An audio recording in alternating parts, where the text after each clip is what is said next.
Good morning. Today we have to study about the process of microsporogenesis. Microsporogenesis is the process of formation of microspores or pollen grains from the microspore mother cell or pollen mother cell. You know that one microsporangium you are cutting then transversely you are getting four layers. Outer layer is epidermis. Below the epidermis, endothecium. Below the endothecium, few layer thick structure is formed, middle layer, and below the middle layer, the layer is formed which is called tapetum, and below the tapetum, one type of cell, homogeneous cluster of cell is formed which is called sporogenous tissues, and that sporogenous tissues differentiates and make the what is microspore mother cell. This microspore mother cell is diploid in nature, having the diploid number of chromosomes. Look at while on this figure of the anatomical feature of the microspore.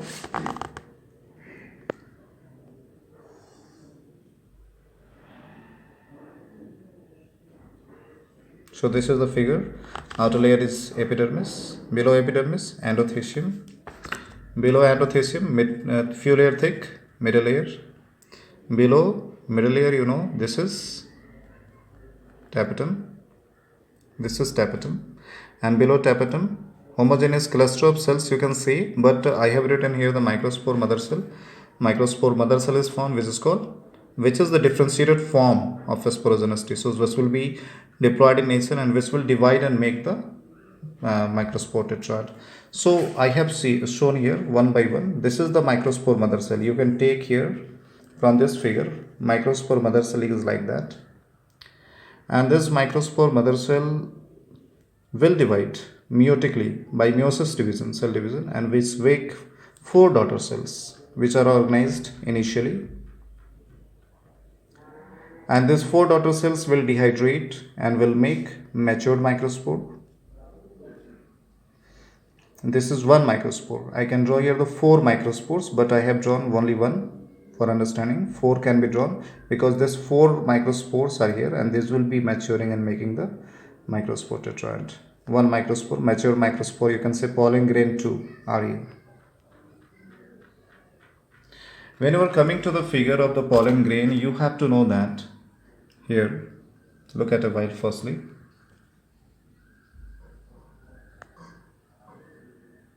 So this pollen grain has the outer layer exine, inner layer intine, two cell, large and reserve food rich cell, vegetative cell, inner cell, generative cell, a smaller cell, generative cell, it floats inside the vegetative cytoplasm. Exine having the pore, germ pore. Exine having the pore, germ pore. Here you can see, this is the germ pore.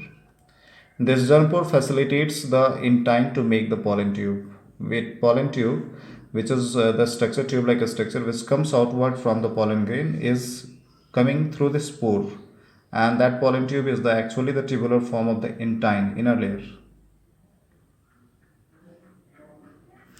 So now to discuss here that sporopollen is very complex chemical compound which is not digested by any enzyme so far known in the world, and it is said that no alkali and no acid can naturally digest it. So due to the presence of sporopollen in this pollen grain can can be preserved inside the different forms in the soil for the thousands of years, in the form of fossils. We have to know that this sporopollen is making this very tough. Will pollen grain can be preserved? So we have to know that one thing. Next, we have to just discuss here the what is the advantage and disadvantage of the pollen grains. So firstly, advantage is there that pollen grains are richly supplied with the nutrients, have the rich nutrient, and this rich nutrient is transformed in the form of tablets and the syrup, and this syrup and tablets are taken by the athletes to enhance their performance. And not only the athletes, these pollen grain tablets and syrup are provided to the race horses to enhance their performance. Secondarily, when you are going to the disadvantage, we know that we imports the wheat, rice from the abroad, from the foreign countries, and we know that at the time of purchase, import of that wheat, some weeds were also mixed in them, and as impurities that were unfortunately came to the India. And out of that, one example is given in our book, that is the Parthenium or carrot grass. And when you are going to broadcast the wheat seed in the agricultural field, this Parthenium and carrot grass grows in the agricultural field. And when these flowers have the pollen grains, and when these pollen grains float in the air or atmosphere and come in the respiratory tract in the human beings, it will settle in our respiratory tract and will cause allergy.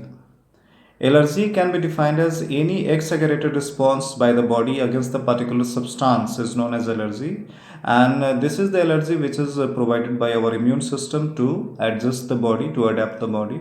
So this is allergy, and this respiratory tract will have the mucus layer. Yeah, that mucus will start to secrete, that will show the allergy has been caused. Your eyes will start to tear, your itching can be there, yeah, suffocation, breathing problem can be there. You can say that may cause even the chronic disease like the asthma and the bronchitis. If these pollen grains are settled in your respiratory tract, can cause asthma like disease, in which the breathing problem can be seen. You cannot breathe easily. Your bronchitis disease can be caused. So, the last term we have to study, that is the viability of the pollen grains. Viability means what is the lifespan of the pollen grains after the release from the anther. Then, in the case of wheat and rice, it has been discussed that is the 30 minutes of time of their release. That will be viable, that will be live, and will settle over the stigma and will germinate. If that is pollen grain of more than 30 minutes, that will not germinate.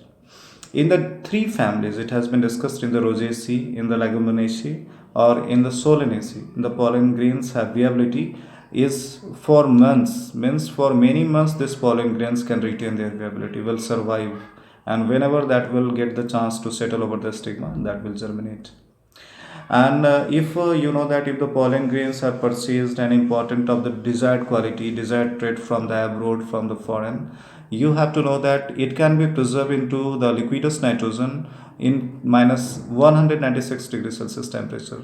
And likewise, the semen of the elite bull, which is brought here, which is preserved for the longer period of time in the liquidus nitrogen, liquid nitrogen, that is also in minus 196 degrees Celsius temperature.